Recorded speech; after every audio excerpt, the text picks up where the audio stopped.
What is up, everybody? Welcome to Comic Book Club. I'm Alex. I'm Justin. I'm Pete.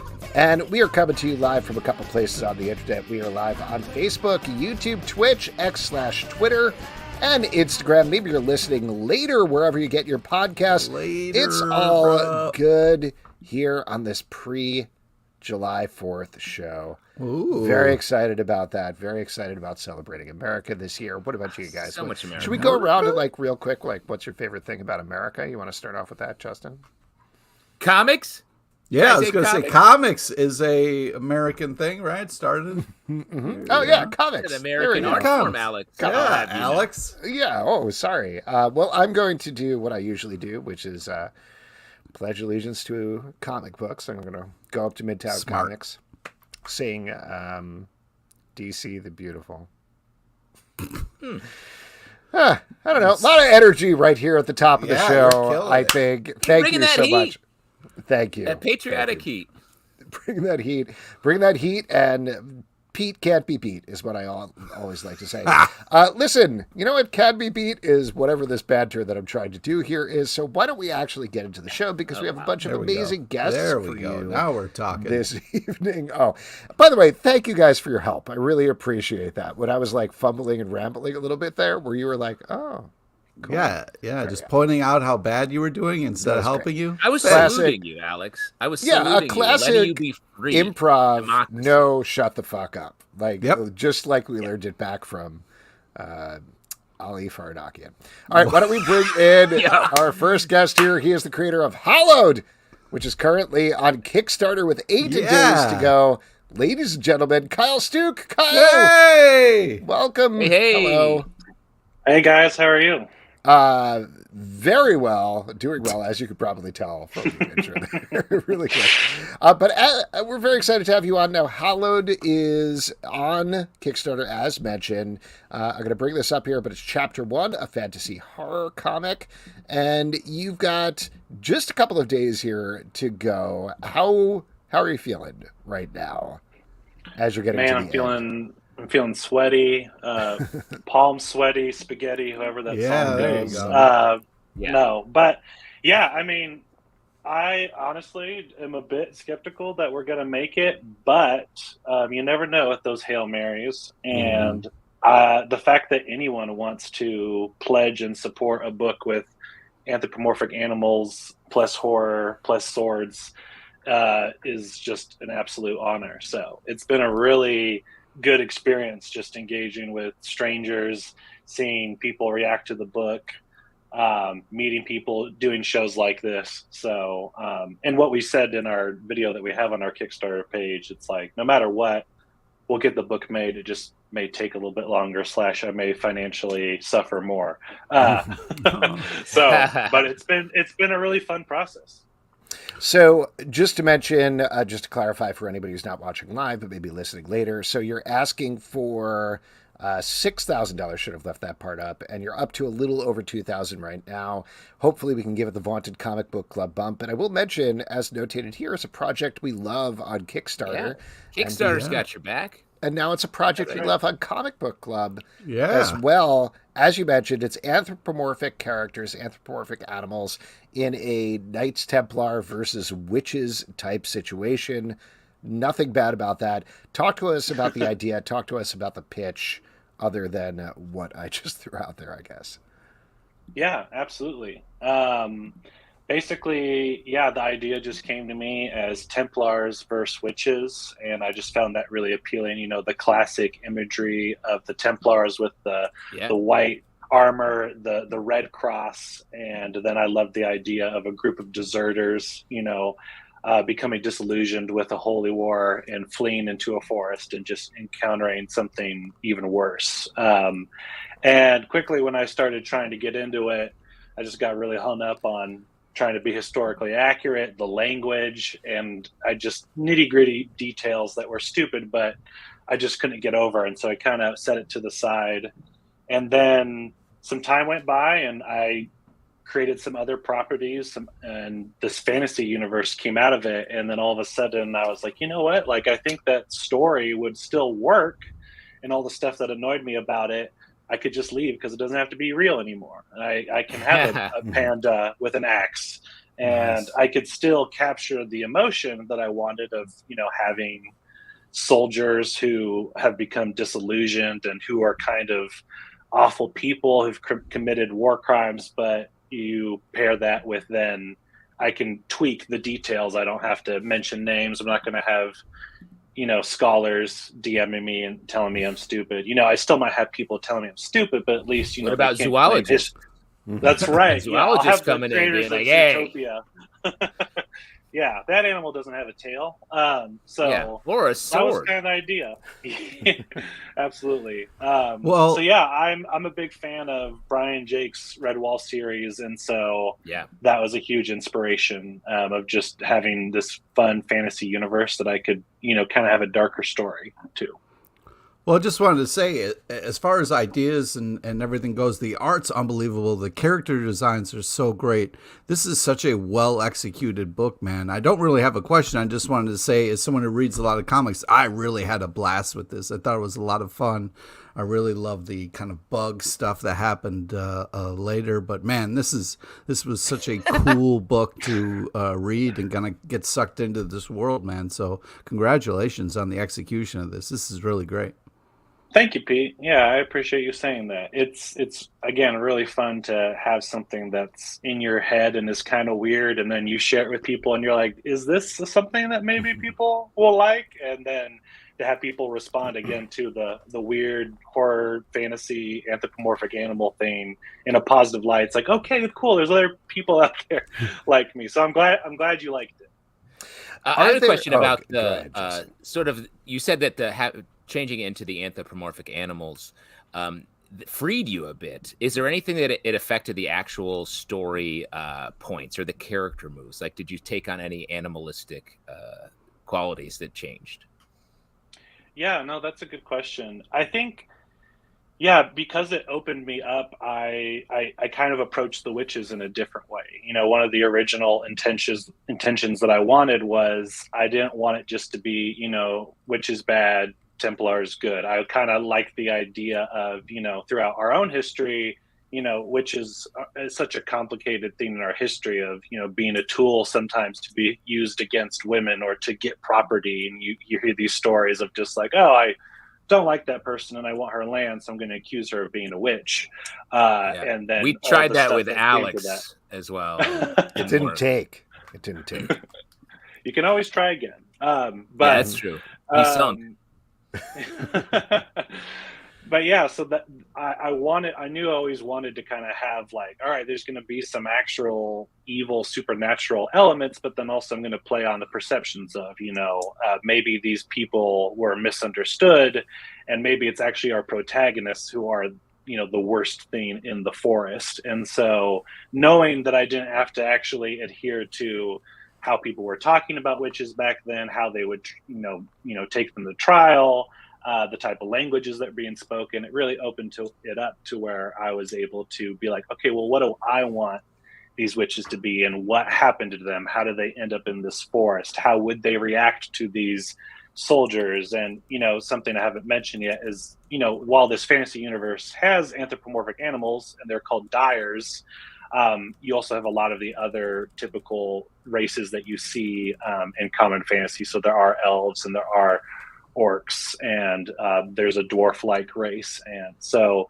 they all have their own, racial conflicts with each other. And a lot of that comes from experiencing other media like Lord of the Rings, the Elder Scrolls, and kind of being like, I want to do that, but a little bit different. And that's where the dyers came from, because whenever I would play Skyrim, I don't know if you guys can identify with this or not, but whenever I play Skyrim and you have a cat dude walking around and then a cat walks in front of him, I was always mad that no one was like, is that your dad? Or like, whoa, do you guys ever think about how do you guys ever think about how you look like my house cat? Like, is that weird for you? It's like, I've never felt like they would address the weirder races. They were always just kind of in the background.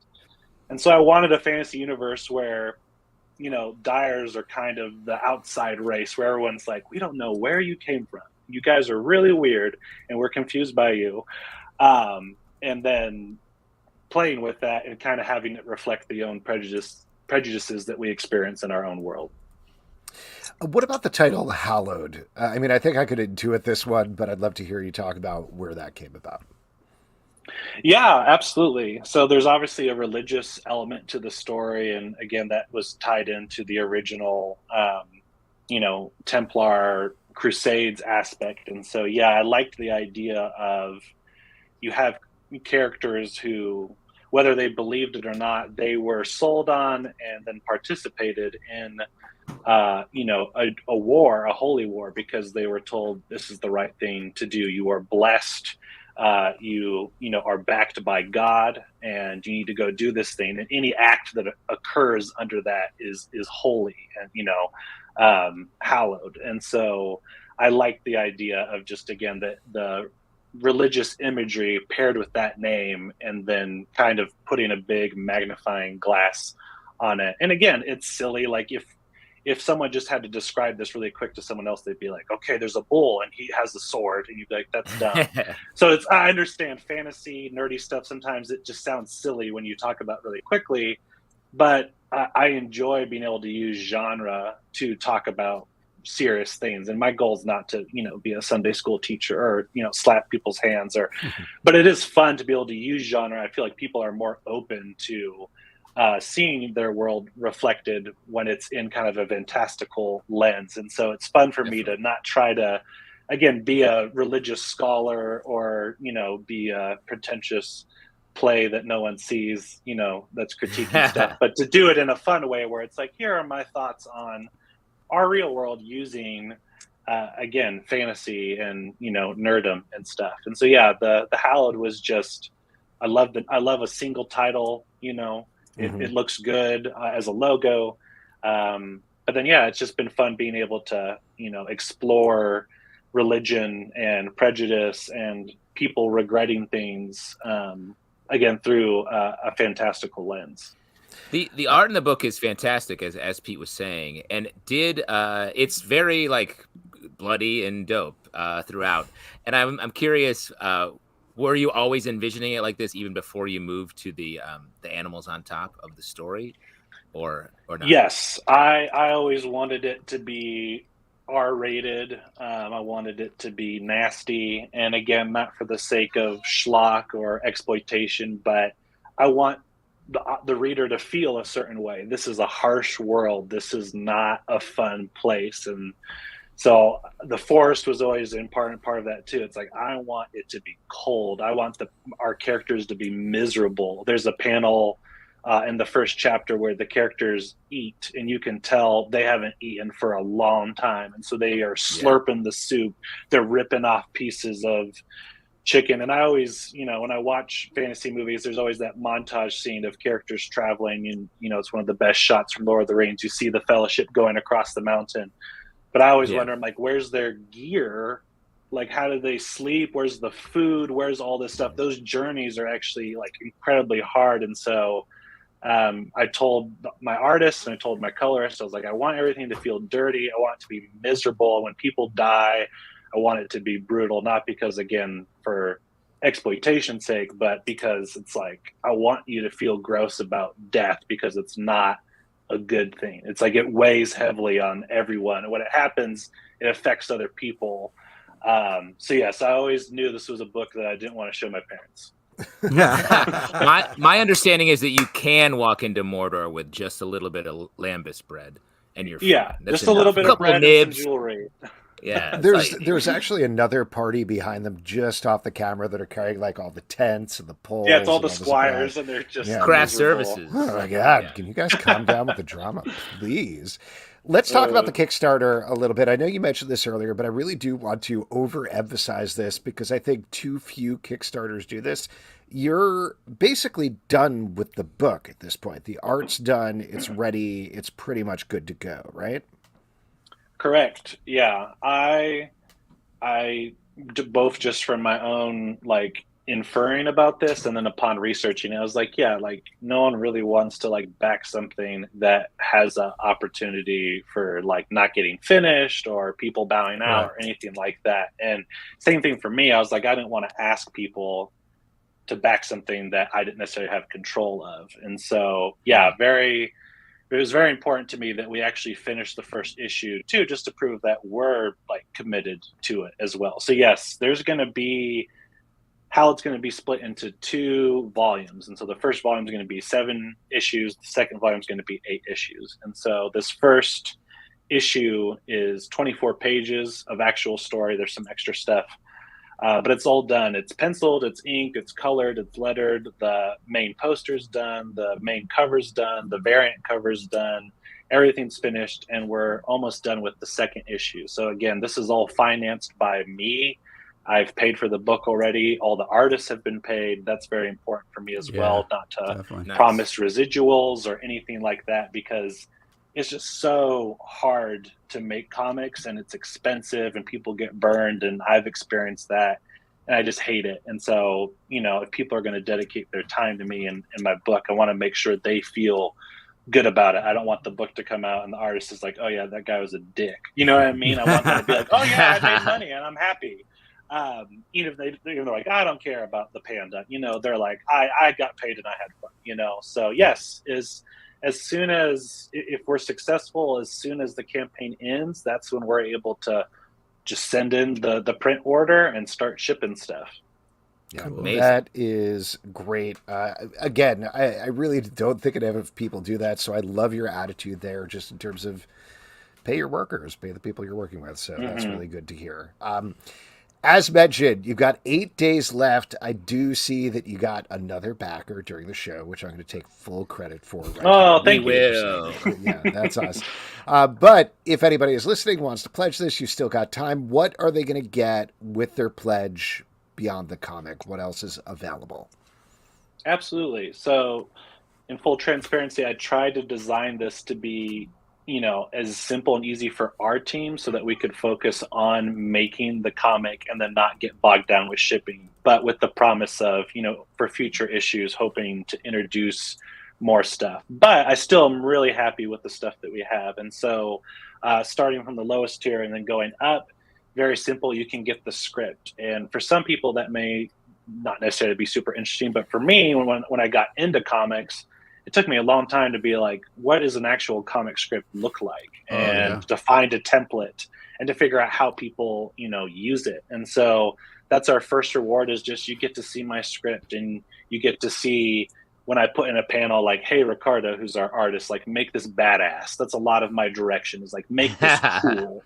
Or to go back to Justin's question about, like, you know, making it dark and stuff, it's like, kill the shit out of this person. Just like make it awful. You get to see the nerdiness, but then you also get to see the technical, where it's like, hey, I want a bird's eye view, show this, make sure that this character is doing this. Google references we use a lot, where I'll say, hey, like, this is the type of architecture I'm thinking for this building. Here's a list of photos.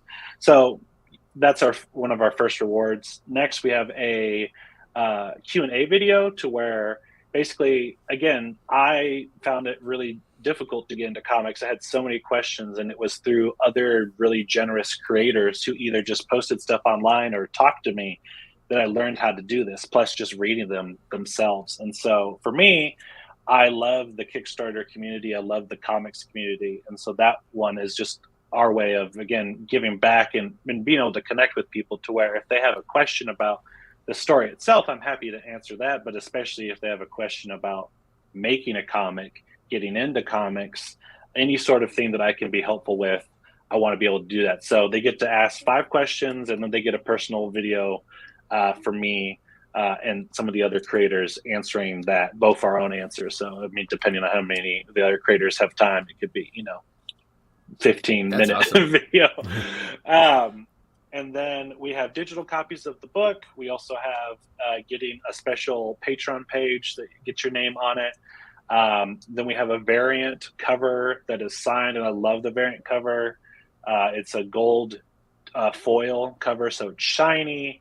It's signed. The cover is so cool. I drooled and then I writhed, which is a word we don't use enough. Writhing. I was writhing when I saw I know. I mean, I don't want to get too spicy, but a lot of rioting occurred. And again, that's signed. And then we have the poster, and it's a beautiful matte poster. I have one myself. It's up on my wall because I was like, I got to make sure that they print my baby correctly. And so bought a couple copies, and I was like, yes, this is tasty. Gave some away to their artists, put one on my wall. And then we have I call it just the extra reward because, again, I looked at a bunch of other Kickstarters to see what people do. And it seems like there's always that one that's just like, it jumps to being incredibly expensive. And it's like you get some sort of credit. And so that's the one where I was like, I don't know who wants to do this. I don't have a lot of money. I couldn't do this. But if there's someone out there who wants to have an official producer credit, which will not go away ever, it will be in all future versions of the book. It's right with my name and the artist's name, because a producer, what a producer does, changes depending on if you're film or comics or whatever, as you all know. But a lot of times a producer can just be someone who, is like, I like this, I'm going to give my money to you and you do what you want. And so that's kind of the producer credit. And again, we're not going to take it away. It's not like, all right, well, that was just for the Kickstarter, but now we don't want your name on the printed. It's like, no, it's going to be there. It's going to stay there. And then they get everything else too. So they get the poster, they get the special, gold foil cover, they get the script, they get all the digital rewards. I think that's it, if my memory is correct. You mentioned the sort of out there reward. We have the same sort of thing actually on our Patreon. I believe it's $5,000, and Pete will do a tickle video for you. No, it's on the Patreon. Nobody's done it yet. Nobody's pledged it. Even if they did, I wouldn't do it. It's have no right to do that, man. $5,000. You agreed. That's a lot. It's just one quick tickle. Just a little tickle. It's a little. We're going to add $5,000 to our campaign just so that I can pay to have Pete get tickled. Now we're talking. All working out. Still not doing it. Help us pledge this Patreon. That's great. That is going to kill it. That's going to get you over the hill on Kickstarter. Kyle, congratulations on this. Whatever happens, congrats. It's a great project. I really do cool. hope it makes it. Good. But even if it doesn't, it's great to hear that it's coming out because it's awesome. Great work. Yeah, no, thank you, Alex. Thank you, Justin. And thank you, Pete. I really appreciate you guys having me on and just for the show in general and what you all do. I love people who are passionate about stuff and open to other creators. So, y'all are the best. And thank you again for having me on. Oh, my gosh. Have a great night, Kyle. Looks great. Thank you. Good luck with it. All right, there we go. Once again, the book is called Hallowed. It's on Kickstarter now for the next 8 days as we're taping. Please do go pledge it. I would love to see it happen. Sounds like it's a great comic, man. Yeah, we read through it. No spoilers, but super, super fun. Why don't we bring in our next guests here? They are two of the masterminds behind the Luchaverse, which is about to hit very, very soon, kick it off. Ladies and gentlemen, Diego Valenzuela and Kevin Kleinrock. Hey, Kevin Kleinrock! Oh my God! I said that name. Hey! I think it's been about somewhere between 6 and 7 years. I think actually. Wow! Awesome. Just to clarify for everybody, Kevin's been an amazing supporter of this show for a while. I believe you've been just skirting the tickle video level, but not quite. Yes.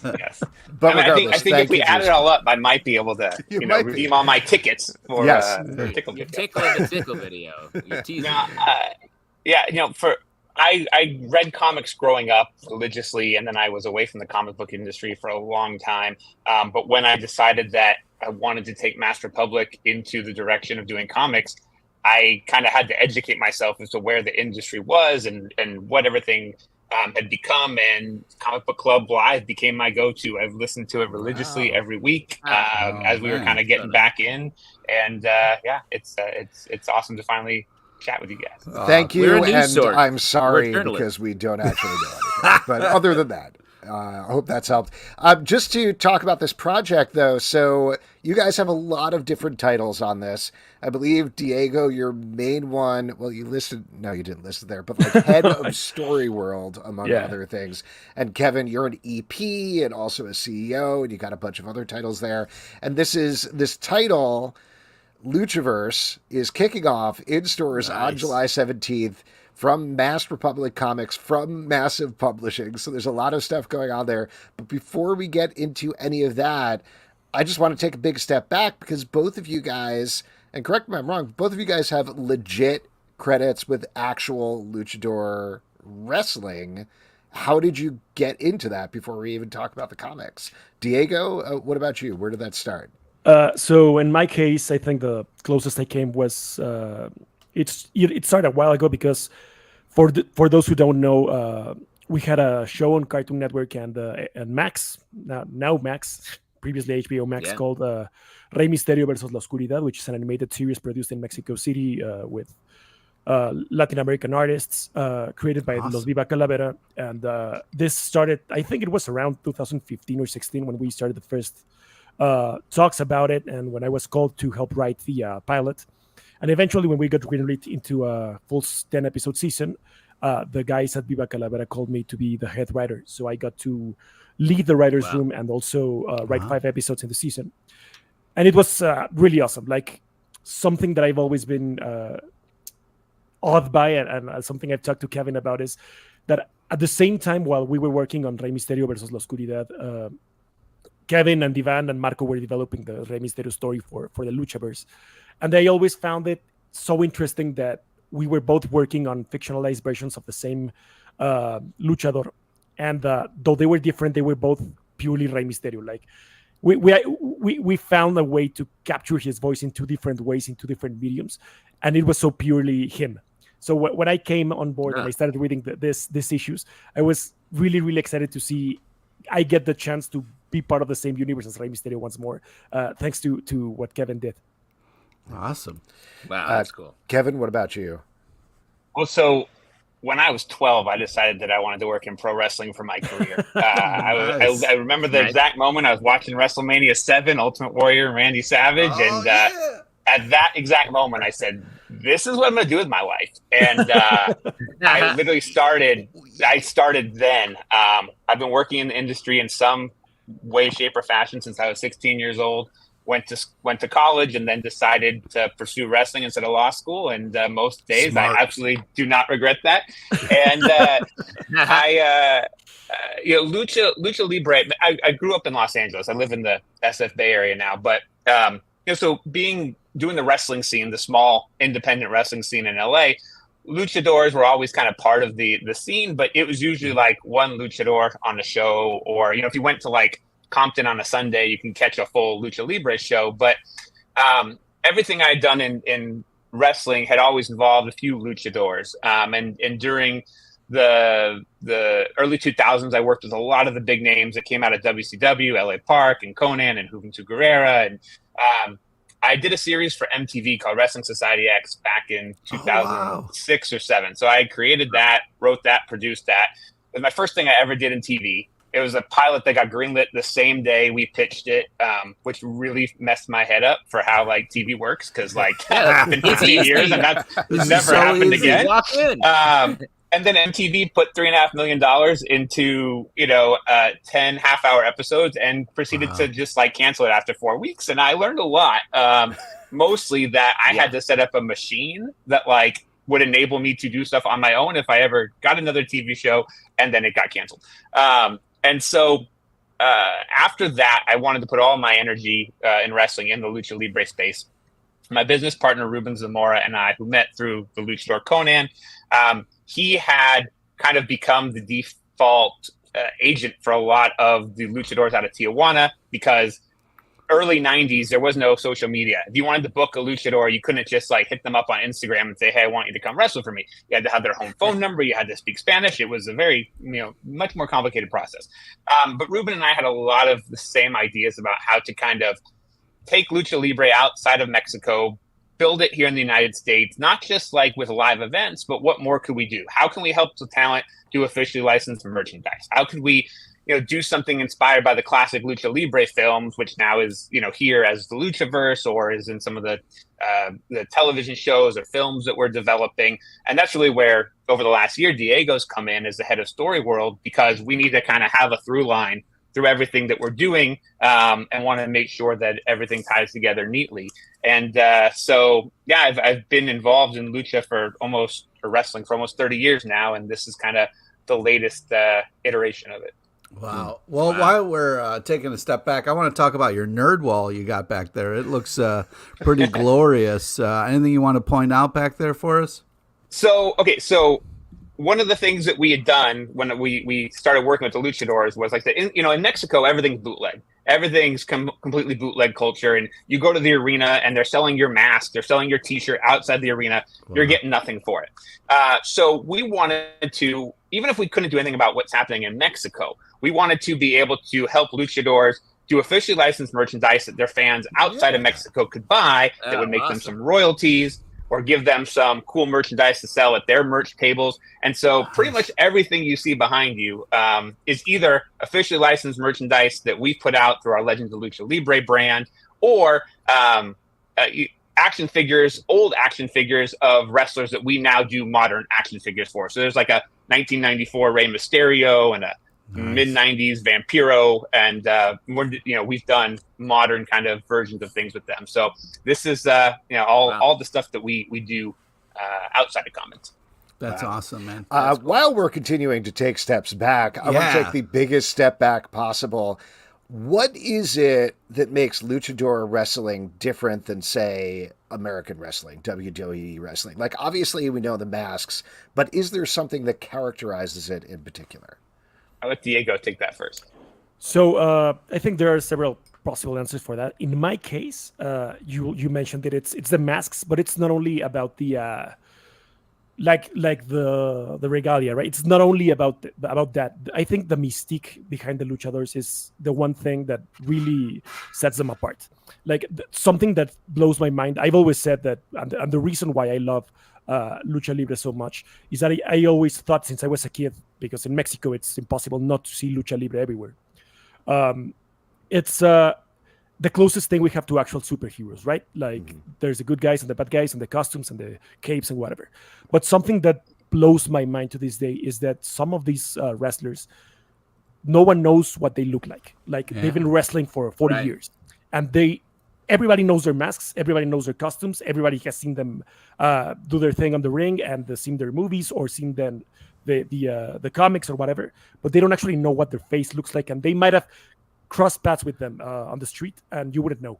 And that is something that really, really blows my mind, because that is not part of the wrestling narrative or a fantasy. It's an actual real truth about it that is so cool, and something they protect so much that I would say that is the biggest thing to me. And besides, it looks cool. Like masks are cool. They look objectively badass, and I love them. And that is pretty much that is my take on that question. So then when you were bringing Lucha to comics, it does feel like a natural progression. But was it that easy to just sort of be like transpose the mask and the identity right into the superhero world? Yeah, I think for us, the biggest challenge we know we have is to make sure that people who see this comic on the shelf or hear about it don't think that they're wrestling comics, because they're not wrestling comics. These are multiple genre stories: horror, sci-fi, action, adventure, fantasy, that happen to star luchadors in those leading roles. And really, the deeper story of the Luchaverse kind of will explain where this whole idea of this masked person wrestling in a ring came from, and how a lot of lucha stories that have been told kind of go back to, the Aztecs and the Mayans, they wore masks, and that's where Lucha Libre comes from. But in our Luchaverse kind of origin story that will eventually get told, it goes back to like the Big Bang, essentially. And so there's a whole different kind of perspective on luchadors, and kind of in our world, there are the real luchadors who are kind of come from this origin story, maybe have some powers, maybe have things that make them more ready for comic books. And then there are the guys that just put on spandex and wrestle on Saturday, who aren't the true luchadors. And so that kind of distinction will come into the story as it plays out. But so I think that, a lot of the inspiration for our storytelling, not the storytelling itself, but like why we wanted to make that leap into comics, goes back to the hundreds of lucha libre films that were made between the 50s and the 70s. Santo versus the Vampire Women, Blue Demon versus, the Daughter of Frankenstein. Those aren't actual movies, but, those types of films that at least, for me growing up in LA, I would watch WWF at noon on Fox, Saturdays and Sundays, and then I'd be flipping channels back when we actually flipped channels afterwards, and I'd land on the Spanish stations, and there were these lucha movies being played. And so, our vision for Master Public story worlds in general really is how do we kind of modernize and take that whole lucha cinema genre and retell it for a kind of a more modern audience and in modern ways. And so, I think for us, one of the biggest challenges, which our writers have done so well, and that's really where I step in this kind of, I like to call myself an actual kind of true executive producer, because I have a general idea that I think is pretty good, but I can't write, I can't draw. I need to hire the right people and pay them to do all these things. And so, because we are putting these real luchadors in comic books, that's something else that we have to kind of be mindful of, right? What is their tone? How does it come across? A guy like Rey Mysterio isn't going to be cussing up a storm in his comic book because, he's kind of more of a PG wrestler. But Conan, he's going to say and do whatever because that's his real life personality. And so I think our writers have done an incredible job of capturing the right tones. And as we kind of start to develop original characters as well, it'll be fun because we'll be able to take those original characters out of the comics and into the wrestling ring because of what we do for our other operations. Oh, wow. So that's interesting. So it's almost like you're pushing past the superhero, like easiest one-to-one into these other genres that you feel like that's where the story is that you want to tell. Yeah, absolutely. And not to get ahead of ourselves, but so the Luchaverse Catalyst, which is the issue number 1, drops on the 17th of July. Beautiful cover. Yeah, come on. So Catalyst is 3 double issues that are basically each one contains 2 one-shots about first Rey Mysterio here, Tenebris as well in this one. And then when we get to the 3rd issue, the final chapter, the 6th chapter of Catalyst, is where Diego comes in. He ties them all together and sends us off in the next direction we're going into, which becomes quite dark. And we kind of are going to explore a little bit more straight in the kind of horror genre after we wrap up this run of 3. But let's say Rey is more of a kind of a traditional action adventure story. Tenebris is horror. The Lucha Brothers is kind of a fantasy martial arts. Solar and Super Astro is kind of an intergalactic superhero story, a little bit more traditional superhero. And Conan's kind of like G.I. Joe meets X-Files, but Black Ops and conspiracy theories. And so we've got a story for everyone, we kind of feel. And you don't have to read, once we kind of expand this out, you won't have to necessarily read each of the mini-series or series to understand the big picture, but it's a fun thing to do. And others, kind of have compared it to the Avengers or compared it to, one of my inspirations really was kind of how the Marvel Netflix series, kind of laid out. You could watch Daredevil without watching Jessica Jones. You got kind of some Easter eggs if you watch them all, but then you get to the Defenders, and so that's really kind of how we've laid out this world. Cool. I have the wonkiest of all possible questions. Is in terms of how this is being released. You've got a couple of companies here, right? We've mentioned that Diego works with Story World. You've got obviously writers, artists. You're the EP. This is coming out through Master Public Comics, but also Massive Publishing. That's a lot of different things at the same time. What is the actual? It's very clean. Funnel? It's actually it's a lot cleaner than that, okay. Right? So, Master Public Comics is now an official imprint of Massive Publishing. Okay. Master Public owns Master Public Comics, and Diego is the head of Story World for Master Public. So it is a much more simple flowchart. But so we, Massive has been a great partner so far. I was a fan of the work that they were doing before we kind of teamed up with them. A lot of great series coming out there. And so it was a right opportunity for us to be able to find the right partners that could help promote and publish and really kind of get this out there. And so yeah, we're excited about what's ahead, and we've actually got another series that we're going to be doing outside of the Luchaverse with Massive that was going to get announced right before San Diego. So perhaps we'll talk about that down the road. And awesome. Diego, it sounds like from everything we're saying that you're sort of taking like a showrunner role. Is that accurate? Yeah, I would like to think of it that way, in the sense that I am taking a kind of the responsibility of writing a lot of it. Of course, not all of it, because I couldn't, and why would I, right? The more writers and perspectives, the better. But yeah, I following after conversations with Kevin, thinking about the things we want to do with the Luchaverse in general, the kind of stories we want to tell, the way we want to represent these characters, these luchadors on the page. It is now my responsibility to make sure that vision is fully told, right? Like, to really protect it and make it as good as it can possibly be.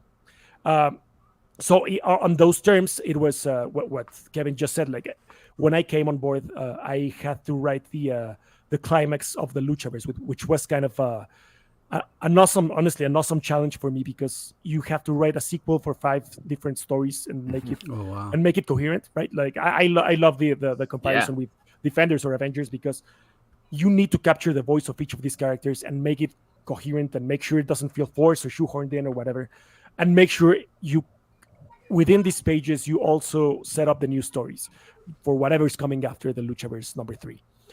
So yeah, that is kind of the role I've been taking here, in and out of Mass Republic Comics, just kind of protect the narrative vision and make sure it's as good as it can possibly be. Yeah. Diego, just to stay with you for a second and ask you about an entirely different subject. Correct me if I'm wrong here, but you're also a pretty prolific voiceover artist, right? You've done a bunch of voiceover work, including you've done dubs for a bunch of big movies. You played, I believe, Soundwave in Bumblebee. Yeah. Oh, man. Yeah. You were Razor Fist in Shang-Chi and a bunch of other things. What is that like? Like, how do you actually do that? So you get the movie. Are you trying to ape the other actor? Or are you forming your other performance? What's the experience of that like? It's been the experience has been absolutely surreal to me, because it's something that I started doing almost by accident really late in life. Like, this is something I've been doing for the last 4 or 5 years, and I've been writing for the last 25. So this was pretty awesome to me, because when I started doing the voice acting and the way in which I actually got into the bigger stories, doing the bigger movies and projects and such, I was already a big nerd, right? I already loved Transformers. And I really, really love Transformers. And when I got the chance to play a character I loved, I was like, this is surreal. Like, Soundwave has, I think, two lines in the whole movie, but that was like... Can you give us a little, like, razor beak eject? You know what I mean? And I'm doing the thing like I'm Soundwave touching the eject button. What's really funny about that is that, like, my voice is almost unrecognizable if you hear the Spanish dub. And when I was recording it, it already had all the effects on. So I remember talking with the director, and I was like, so how do you want me to sound? And when I said that, I already sound like, how do you want me to sound? You know, like Soundwave already does. To answer your question of how you are trying to do it, it really varies between projects and directors. Some projects do want you to kind of really go for what you see on screen, make sure you really match the voice as much as you can. I remember for Razor Fist and Shang-Chi, it was pretty much that way. We really wanted to really convey Julius's voice. For instance, more recently, I played the villains in Transformers: Rise of the Beasts, which was I think I couldn't sleep for 3 days because of how excited I was. I got to play Battle Trap in that one. Oh wow! And in Rise of the Planets of the Apes, Battle for the Planet of the Apes. I'm sorry, the last one. I played one of the bad guys called Lightning, which was also a lot of fun, because you really for that one in particular, I didn't only have to do like the bad guy voice, but also do the ape acting, which was so much fun. But yeah, it depends on the project and the director, and I've gotten to play characters I love, like Moon Knight, for instance, one of my favorite comic book characters, and I got to play him. Was also incredible for me. But yeah, that's I have absolutely nothing negative to say about it. It's been an absolute dream. As a nerd. We actually got a comment and a question here for you based on this. Amy Akari on Facebook says, I'd like Diego to know I'm proud of all of his accomplishments, even with his seething hatred of the anteater community. I feel like you need to explain that one. Is there a follow-up there? Okay, so I don't know if you guys are familiar with Mystery Science Theater 3000. You guys are nerds. I'm guessing you do. Oh, yeah. There is that one. It's so crazy, and thank you, Amy, for putting me on the spot here. So there's this running joke I've had with her for like 15 years or more. There's this one joke in one episode called Overdrawn at the Memory Bank, in which somebody says some joke about an anteater, and the bots go like, "Wow, that's a huge slam on anteaters out of nowhere." And since that point on, anteater has become kind of an insult, and it's the dumbest thing. But it's nice to actually see it happening. It's a joke that's been going on for this long, and that's cut. That's I love it. That's a deep cut. I love it. That's some deep lore stuff, and that's the extent of the context for that one. Yeah. And Michael Emond over on YouTube says, question, isn't Diego too ripped to be a comic geek? Diego, care to respond? We get this question a lot. Fan. Yeah, I don't know. I will be perfectly honest, because I think that's the two things are kind of related, because honestly, the first comic I ever read was Nightfall. And when I saw Bane, I was like, I want to be this guy, right? You guys see, he was on drugs, Diego. Yeah, Wait. I didn't know it at the time. I was 10 years old. You talking about something on your nerd wall behind you? I want to hear about it. Yeah, I have actually the Bane mask up there. It's a Lucha Libre mask with a Bane design. Alex, put them up there. I want to see this. Ooh. Oh yeah, that's dope. Mm-hmm. Yeah, look at those. These are all have all been gifts. Like the one at the top was a gift someone gave to me on a concert. The blue one is Vader from, back there too. Jeez. Yeah, I have a. Let me. Oh, you got the Infinity Gauntlet, dude! Look at this thing. Oh my god! And you can see some of the Mass Republic. Boss Fight Studios action figures back there, which I love. And right over here, these are the two Transformers. I was going to say the Transformers. Yeah. Both were gifts from my fiance, who, when I got the part, she bought the action figure for me. Yeah. Oh, that is awesome. This is an interesting thing over here from Easy Reader. Easy Reader says Alex should show Diego his abs. That's a great idea. This is a picture of me with my shirt off. This is what I look like over here. So I understand what you're going through, Diego. All right, moving on from this bit. Kevin. It's very funny, Alex. You only usually show this when it's just us doing the show. It's much weirder to show guests that. Let me just say. Yeah. I don't disagree. Anyways, moving on. Kevin Kleinrock, I want to say, I don't think I didn't notice your G.I. Joe stuff behind you over there in the corner, man. So, okay. You have a magnifying glass on the screen? What is your life? Oh, wait. I got nerd radar, let me... Oh, wow. Look at this. So, during the pandemic, just like comic books, I had stepped away from collecting G.I. Joe. I mean, since I was about 12 years old or something, probably right before I got into wrestling. And during the pandemic, I decided I was going to try to collect every Cobra Commander collectible ever made. Wow. Not quickly. Like it's a long-term mission. But it just kind of spiraled into now I'm trying to recollect the first 155 issues I think I had as a kid, and then I lost in a move. And I try to set rules for myself. Like I'm only going to get my favorite characters, and that kind of that developed into I'm only going to get Cobra, and then my wife cleaned my office when I was out of town lately, and discovered how many figures I have because she's not usually in here, and yeah. Well, listen, why don't we get back to this comic book before we start to wrap up here? So Luchaverse Catalyst is coming out on July 17th. That first issue, as you mentioned, has two oversized stories two in it. one-shots. And then there's going to be 3 issues, kicking into something new. Tease what's coming up, if anything. Like, we've already talked a little bit about the first 2 stories. What else should folks get excited about? And so I think that if you like good kind of beat 'em up, fantasy, martial arts adventure. The Lucha Brothers, Penta and Phoenix, who are two very popular wrestlers right now. They wrestle in AEW and they wrestle in Mexico. That's a really fun story in issue 2, along with the Solar and Super Astro, who really have been wrestling since the 1980s, and really were amongst the first luchadors to go wrestle in Japan.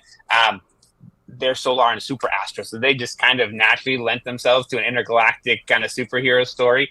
Nice. But that's really the first story that kind of starts to get us into the how did the Luchaverse come about, and what are these kind of superpowered beings that some luchadors are.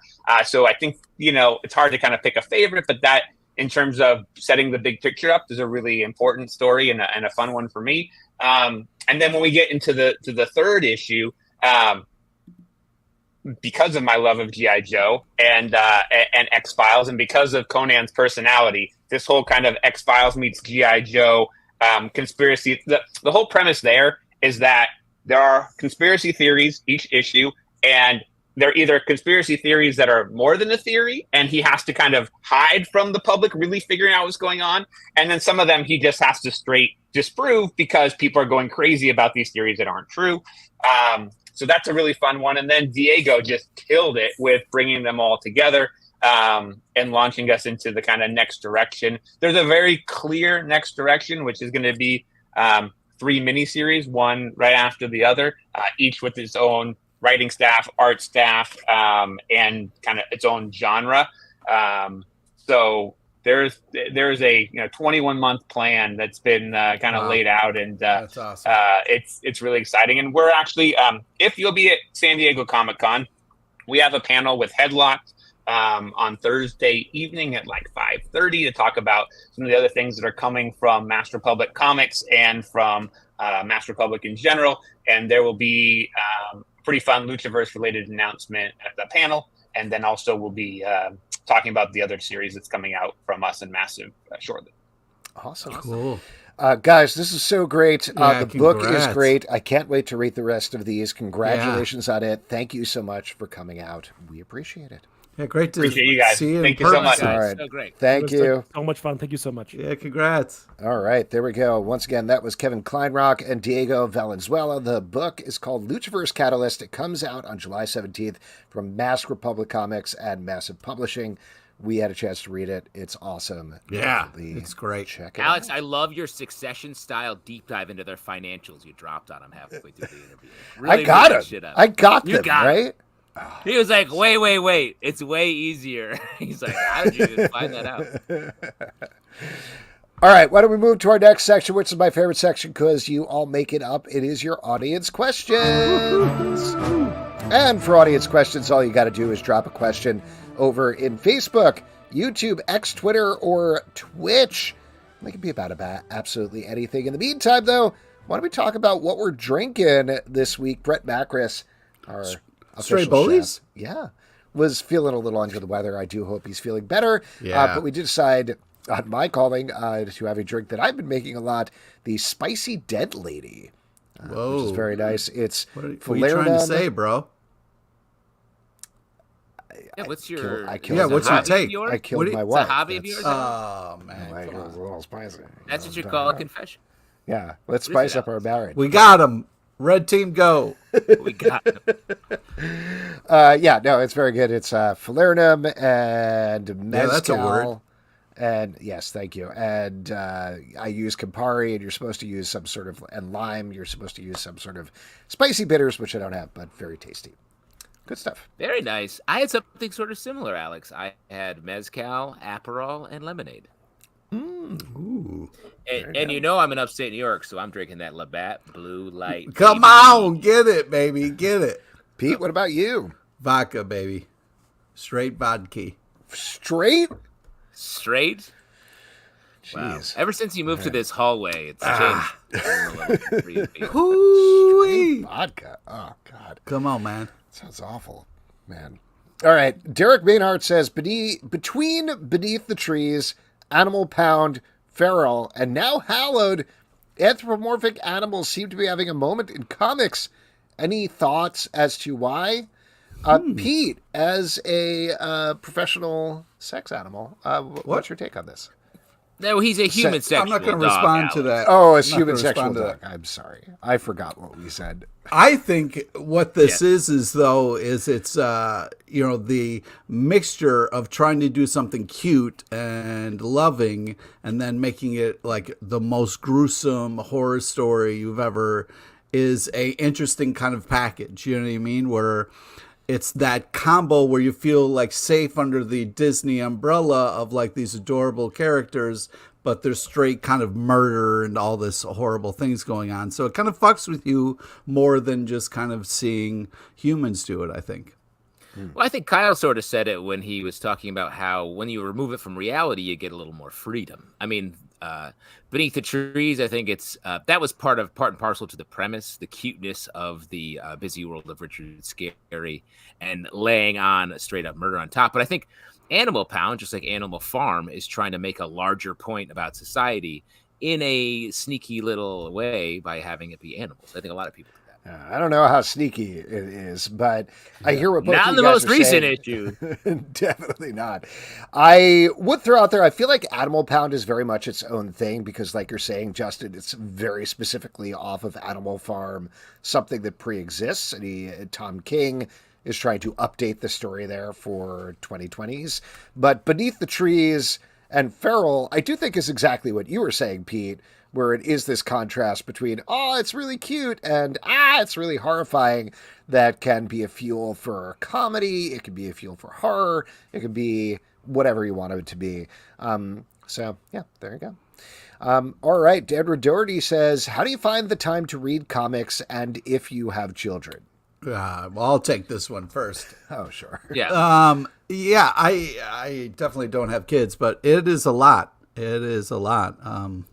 Luckily, my day job doesn't know that Tuesdays are spent reading a lot of comics. Good thing you're not publicly broadcasting that. Yeah, anymore. you just confessed. Yeah, exactly. We got 2 confessions. Red team. Alex and V. Red team. We are go. We got red team and second red team. For me, it's I switch on and off when I'm reading comics. I don't have kids. When I have kids, I don't read comics. Oh, okay. It's insane how much you have going on, Justin. The where you find time for any of it is just blows my mind. A lot of times, last night I was reading comics in bed, and I was literally holding the iPad I was reading off, and I kept falling asleep, and it would smash into my nose. If that's an indication of how I'm reading comics. Oh my god. I mean, the serious answer is just like late at night after they're in bed. Yeah. There have been times when we have a ton of stuff in the stack. I've had a ton of work, and I'm just like really crunched up on it, where I'll be putting my son to bed and sitting next to him and like scrolling through the laptop on the bottom brightness so I don't keep him up or anything like that. But make it work. Same. I'm making tacos and reading comics on my iPad at the same time. Fun stuff. Life is fun. Which comics do you remember having exciting or noticeable title or banner graphic design? Ooh. Well, I remember the one that comes to mind because we were talking about it. I think it was in last stack or the stack before, where the Age of Apocalypse kind of title graphic from the comic, because they brought it back for this new one, really stuck with me, and it was kind of fun to see it come back. I've definitely mentioned this one before, but I always loved how Inferno, over the course of the 3 months, became more and more covered in flame as it went. Very fun. I was going to throw Red Star. Remember that comic? The sort of Russian Oh, set. yeah. Jesus. Yeah. That whole. Done in a Russian constructivism design. Like, I feel like that really sold me on the interior. It was huge, too. Like, they did. Yeah, that was cool the way they designed that. Now, let me ask you a question off of this that I don't remember how it came up. It was probably a couple of weeks or months ago at this point.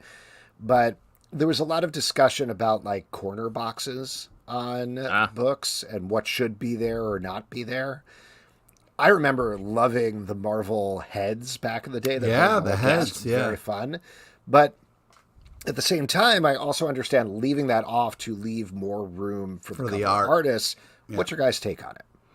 Well, yeah, I think there's a real kind of give and take there, because I think sometimes covering up some unbelievable art.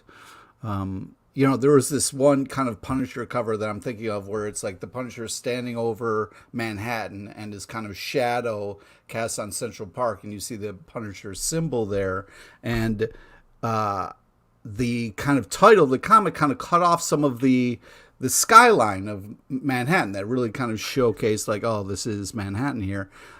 So it kind of takes it away, but that being said, a fun kind of like little corner box that kind of gives you that comforting, what this is. This is kind of a stamp of approval. Like, this is the team that's in this book.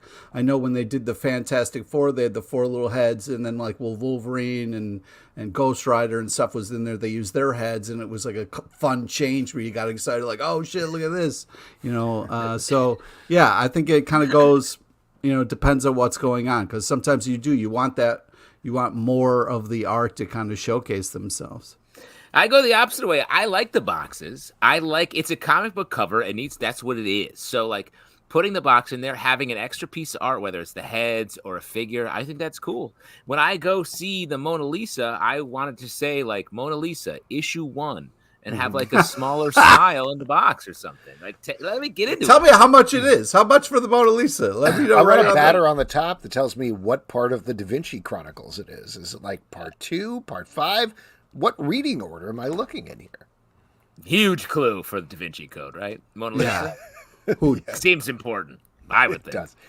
Do you think some of that text he was writing was backwards, by the way? Because I'm starting to think so. Wow, cracking it. That's a promise. We're going to spend, a lot of people spend their summer vacation fucking off. We're going to solve the Da Vinci Code without reading the book. That's what we're going to do. Without reading the book. We're going to be the first ones, I think. Anybody can read the book. We can solve the code. Oh, wow. Favorite two-page spread in comics. Great question. Tough question, because there's a lot of them. But let me throw out the first one that came to mind for me is Infinity Gauntlet. I want to say issue 5. There's a spread with the title on it I think the title is Astral Conflagrations, and it's just Thanos versus all of the like super gods of the universe. And I was just like, it was we've followed the heroes trying to fight him and losing. And then when he saw that, it was like, yes, they got him. He destroys them faster than anyone else. And it was just a great 1-2 punch. Snyder's run on Batman, where it's that kind of crazy maze where you're the Court of Owls maze. Yeah. Great stuff. Was that 2-page? Was it? Yeah. Okay, great. My typical answer would be the 2-page spread of the Kents on the farm from Superman for All Seasons, but to throw out another one that I don't say literally every single week, there's a 2-page spread in a graphic novel called Spider-Man Hooky, where the whole idea of the book is Spider-Man is sick, he's under the weather, he ends up getting sucked to this other dimension with a young girl, and there's this monster they're fighting. I'm forgetting exactly what it's called, but like every time they defeat it, it comes back bigger and more horrible. It starts as just like a typical New York cockroach and gets bigger and worse each time. And there's this 2-page spread where they're on a boat. It's very like Little Nemo and Slumberland, fantastical. They're on a boat, and the creature has grown into this huge morphy blob that's attacking them, and Spider-Man is in the upper corner, and the monster is in the entire rest of the page, and the girl is in the middle, and that's stuck with me for decades at this point. That's a great call. Another sort of big depository of a lot of great 2-page spreads was Marcos Martin's work on Dan Slott's Spider-Man run, if you remember. There were just some epic 2-page spreads that he did in there. Shouts to Edward Doherty in the chat there, the snicked from Old Man Logan. Get out of my head, dude. I was thinking about that when he jumped out of his stomach there. Don't spoil it. Did he pop his jumps out of his stomach? What? Yeah. Old Man Logan. Remember when it was Hulk ate a Wolverine and then he jumped out of his stomach? Great. Did he end up popping his claws at the end of that, or what's the deal? Yep. And what would you consider your pop claws moment that you're saving up for when you're old? Like when a tart pops, do you consider that? Oh, maybe I'll punch Nat again. That was fun. Cool. Easy Reader says, with Blood Hunt and Absolute Power, do you think that Marvel and DC will continue with these shorter run events? Yes. I as well think that. To take it seriously, I think Dan Buckley, if I remember correctly, the head of the publisher of Marvel, said very specifically recently that they are going to try to do slightly longer runs of titles, by which he meant 10 issues instead of 6 issues, to give them a little bit more of a chance to grow. But in his estimation, the health of the industry is such that they can't be like, yeah, sure, run it for 12 months out of the year, let's go, and hook absolutely everything on that. They just can't do that anymore. So I don't know if I totally agree with that, but that's the way it is. I do like the sort of mini event format because it gets us into something. We spend some time with it, and then we move on. It feels a little bit more, from a pacing standpoint, like you're saying, Alex, more timely to sort of be like, now we're in the Blood Hunt. Yeah, and I'm sort of two minds of it though, because like I do get mildly annoyed by Marvel being like, here's our big summer event. By the way, it's January now and we're almost done. That to me is like, I don't know, let's just wrap this up, guys. Let's just kind of move on to whatever the next thing is. Clearly you didn't meet the schedule here. But also to point out something like Blood Hunt, granted we haven't finished it up, so I don't think it's totally fair to do like a post-mortem on it. But it feels rushed. It feels like we could be spending more time with the characters there and expanding things a little bit. So I'm having a blast with Blood Hunt. I don't know yet what Absolute Power is going to be, or what's it if it's going to get good or not. Nice, because you haven't read it yet. Well, I mean, we're at the start of it, but it's I mean, you haven't read the whole thing. Yeah. I guess we'll see. To answer the question, I think that's the way for the foreseeable future. Schweikler says, what's a childhood favorite comic, movie, TV show, whatever, that you've never told us about before? So real quick, over the course of almost 20 years of the show, what's something you've never said? Wow. Let me say, almost nothing. I've never, there's very little I haven't said in general. Yeah. God, I don't know. I can't even think of it. Childhood favorite comic, movie, TV show, whatever. I've definitely mentioned this before, but something that like probably haven't mentioned a lot. There was this cartoon that I can, for the life of me, never remember what the name of it is, where it was about a bunch of kids that get sucked into a alternate music world by an evil music producer. And in the first episode, they have to battle to save Whitney Houston, who the whole idea of it, I think it was built around like music videos are new. How can we put those in cartoons? And it's the Whitney Houston, I Want to Dance with Somebody video that's in a bubble. And they're like, we got to save Whitney Houston from this bubble. And they do by the end. This was the sort of thing that like when I'd sneak out to watch cartoons in the morning, I was like, this episode again, well, I'm going to watch all of it. And I loved it. But I don't think I ever saw a second episode of that cartoon ever. And I also don't know what it's called. Wow, that sounds insane. That sounds like a fever dream. Yeah, I mean, we've pretty much talked about favorites for sure, you know, when it comes to TV show or whatever. What are you hiding, though, Pete? It sounds like you're hiding something. Open up the skeleton closet, Pete. Reveal. I don't know. I used to watch Saved by the Bell with my brother. Yeah. Nice. So say we all. See why I didn't share that? Weirder. You see? At least give us California. At least give us California Dreams, a show that I watched the shit out of and was fantastic, and still know the songs. Too many of them. I would also throw out. I don't think I've talked about Silverhawks, a show that was. Yes, you have. Watched.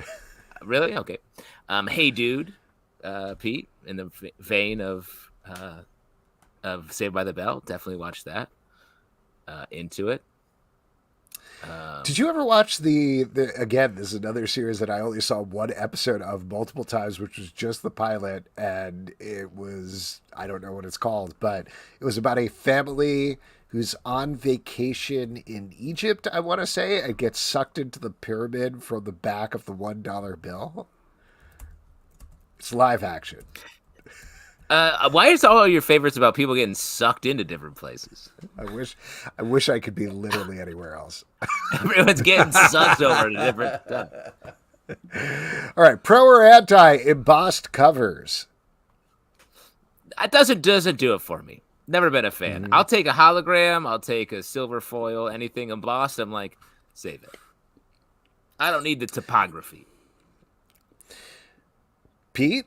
Yeah, I agree. That's why I nodded my head in agreement. Great. We do an audio podcast at it. Okay. That might be new to you. So. No, we'll go through and add nod sound effects in post. Says Pete LePage. We should get one of those things. We should get like the animal talking things, like the barn thing, where like the cow says, except it should be the Pete says, Does that sound good? Great. Enthused. Again, very supportive. I really appreciate the yes and here. Stray Bullet says, do you think Jim Lee's asking price for commissions is too much? Personally, I think he's a legend. I can charge whatever he feels he's worth. Give you a little bit of background here for anybody who is not chronically online. So actually back in April, I think his agent, I want to say, or art agent, posted a list of commission prices that Jim Lee was doing for the first time in a bunch of years.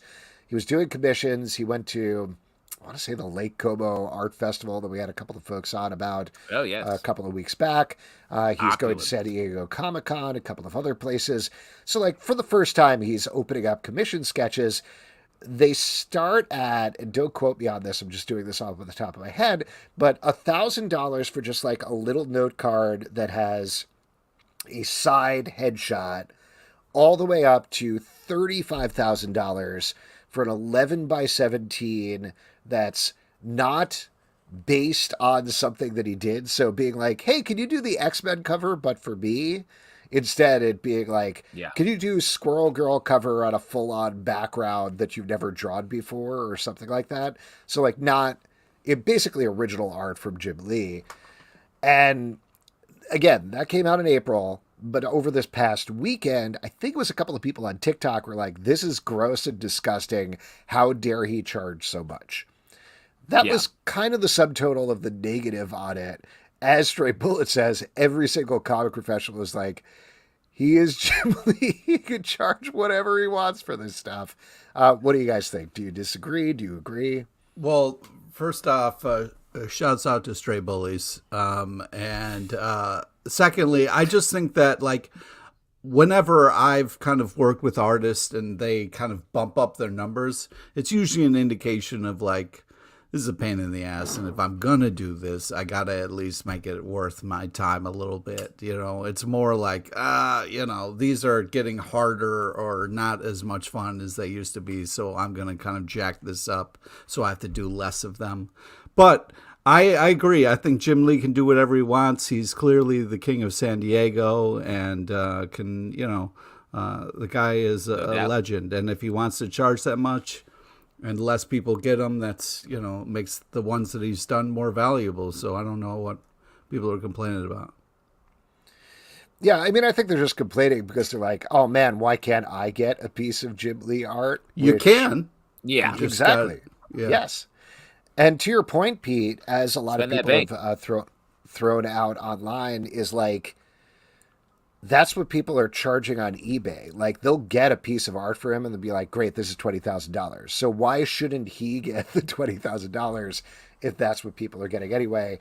You're also getting one of the greatest living legends of comics of all time, who is also the CCO and president of DC Comics, being like, here you go, I created an original piece of art for you. Like, I don't even know where it is right now. I think it's over there right off camera, but like, I have a classic. I have it, but it's off camera. I'll go get it. No, it's a piece he did. It's a print of Jim Lee art that he did for DC Fandom a couple of years back. And I'm like, that is a treasured piece, even though it's definitely like one of 500 or whatever, because it's Jim Lee who created it. So whatever. Get over it. I wish I could have all the presidents of DC draw stuff for me. Man, I just want Dan DiDio to draw something for me. Oh, yeah. come on. Some Dan Doodles. Give me some Dan Doodles. Derek Maynard says, with the news that DC Comics is back on Wednesdays, when's the live show, guys? Still Tuesdays, because we originally chose Tuesdays to give people a week to read it. Yeah. And then we messed that up by becoming legitimate comic book critics. Yeah, we definitely messed that up. No, I think he means the live in-person show, guys. Yeah. Justin, when is it? Right. What's up, Justin? I'm doing it right now. There's a crowd of people here. Well, I mean, we got to throw out to Stray Bullet. Aren't we going to like go in when his restaurant's closed and do a live show? That would be unbelievable. We haven't talked to him. We haven't talked to him about it or vetted it by him, but he may hate this idea. But this is how we communicate with him. It's through this podcast. I hate to tell you, we're not jumping on the phone, right? Stanley wants to know: have you guys all visited Pete's new house? No. Yeah. Waiting for the invite.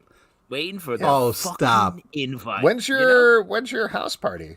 When's your housewarming party? Well, when's your pajama jammy? When's your pajama? Alex, I got you. Oh man, just one side. I love it. Even when I'm on a country delay and I'm still one step ahead of you. Still working out on some plumbing issues, but hopefully once I get those fixed. But these two knuckleheads are always welcome. Thanks. I'll help you with the plumbing. What do you got? Like a giant green pipe? Koopas coming out? Yeah, exactly. I can't get the Koopas to stop. How'd you invite your two You gotta jump on them. I do, but then you know. And then you knock. You use the shell to knock the other ones. That's what you got to do. But it'll bounce back. So like jump up when it does. You're taking the wrong mushrooms, Pete. You need the ones that. All right, that is it for your audience questions. We're going to move with our next section, which is trivia, and for that, we're going to turn it over to Pete LePage. Yeah, this is the part we give back to you, the lovely audience. It's an opportunity to win $25 free to Midtown Comics online, because if you had $25, why wouldn't you want to get a stack of comic books?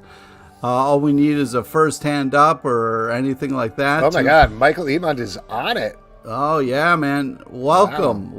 All right, let's do this. Today's trivia is on Amazing Comics and a small nod to the legend Bill Walton, R.I.P.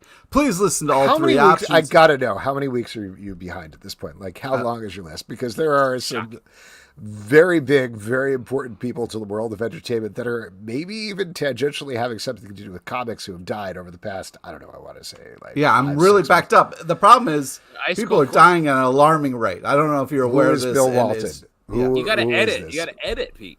Cut him out. Billy Walton. I can't skip past people just because other people are dying. Pete, this isn't their funeral. This isn't their in memoriam. You don't have to owe anybody this. It's not. It kind of is. If Pete doesn't do it, who is going to do it? Who will stand for Bill Walton? Thank you. Yeah. Okay, here we go. Please listen to all three options before making your selection. Question number 1. This Amazing Image comic has won awards and was even made into a movie. Is it A, I Kill Giants? B, you know what, William? I'm sick of your holier-than-thou attitude. Or C, Bill Nunn? Question number 2. Wait, whoa. Question number 2, you've already... Michael already got it. He said A. I pick A. He's going with A. He didn't say A. He didn't say A. A? No, he said A. There you go. No. Here we go. Jason Sugar is awarded... Wait. Stanley says maybe Pete should do quizzes with multiple homages to catch up. What do you think about that, Pete? Oh, thank you, Stanley. That's a good point. Maybe I should.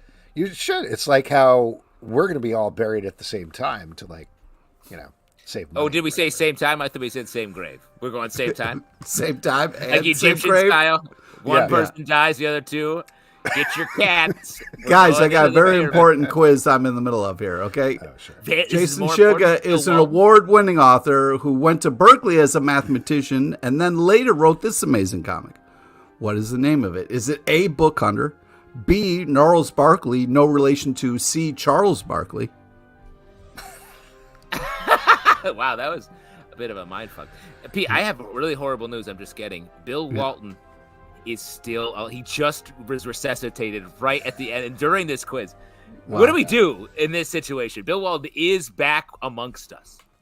Well, I wish that was true, but unfortunately it is not. Last one, Alex Robinson won another award-winning writer. Might be known for box office poison, but my favorite is blank. Is it A, Too Cool to Be Forgotten, B, The Big Shamrock, or C, Shaquille O'Neal? So this isn't trivia. This is just personal preference at this point. Nope. Correct. A is correct. And, oh, man, people are guessing it. Wow, Michael Tillman, nice work. Do you want to say what it is for our audio podcast? I will. I know you just learned this, but this is an audio podcast. I will, you fucking asshole. Yeah. But Pete says... I'm talking about the 1998 banger, He Got Game. Great stuff. Great. And for Michael, you have just won a $25 gift card to Midtown Comics. Shoot us an email, and we will get that off to you. Now, as mentioned earlier in the show, comic books come out on Wednesdays again as of this week. I'm so happy about it. Couldn't be more thrilled. What are you looking forward to that is coming out tomorrow? Pete? Oh, all right. A lot of great stuff I'm looking forward to. Scarlet #2, The Birds of Prey #11, The Boy Wonder #3, just to name a few. Justin, what about you? Well, we got big events and we've got smaller events. And I want to shout out Absolute Power #1. This has been a long built up thing, and I'm curious to hear how the trap is officially sprung. And I got to shout out Local Man #11. Oh, yeah. Fantastic comic. Huge fan of that. But I also want to shout out and maybe steal Alex's answer. The two massive verse titles, Radiant Black 29 and 29.5 that are coming out. Oh, man. This experiment that they've been running has been so good where we're seeing sort of a forked timeline. 2 issues come out at the same time. We're seeing 2 different sides, and it's really starting to come together, and this was really well done. Yep. Great. All of that stuff that you guys said, you took most of my picks, but I'll throw out The Last Mermaid #5. Oh, it's coming come out on. from Image Comics. Love that book. Gorgeous art from Derek Kirk-Kim. Some just very sparse storytelling, so very into that. And I am morbidly curious to check out Spider-Man Reign 2 #1 from Marvel. You just want the cock shot. Kind of. I kind of want to see, how are they going to top this notorious comic for the first time? I guess we'll see. And folks, that is it for this week's show. A couple of people we want to thank. We want to thank Kevin Kleinrock and Diego Valenzuela for coming on to talk about Luchaverse and everything going on there. Kyle Stück for Hallowed. Kevin Kleinrock. Kyle Stück. Don't forget to check out Hallowed on Kickstarter and Luchaverse from Massive Publishing and Master Public Comics. Next week, we have a packed show. Zach Kaplan is going to be here to talk about Kill All Immortals. Also, Andrew Bailey and Spike Trotman to talk about Indie Circus Games. And Wes Craig is going to be here to talk about Kaya, one of Pete's favorite books of the past year. So that should be fun.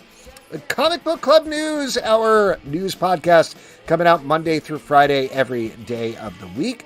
Let's Hear It for the Boys, our boys podcast coming out on Thursdays, so check that out. Patreon.com/Comic Book Club. Support this show and all the shows we do. Don't forget to subscribe on Apple, Android, Spotify, or the app of your choice. At Comic Book Live on Twitter, X, Comic Book Live on Instagram and TikTok, comicbookclublive.com for this podcast, many more. Until next time, we'll see you at the Comic Book Club. Provocative ambulance. Cox and Tyler. How dare you? How dare you?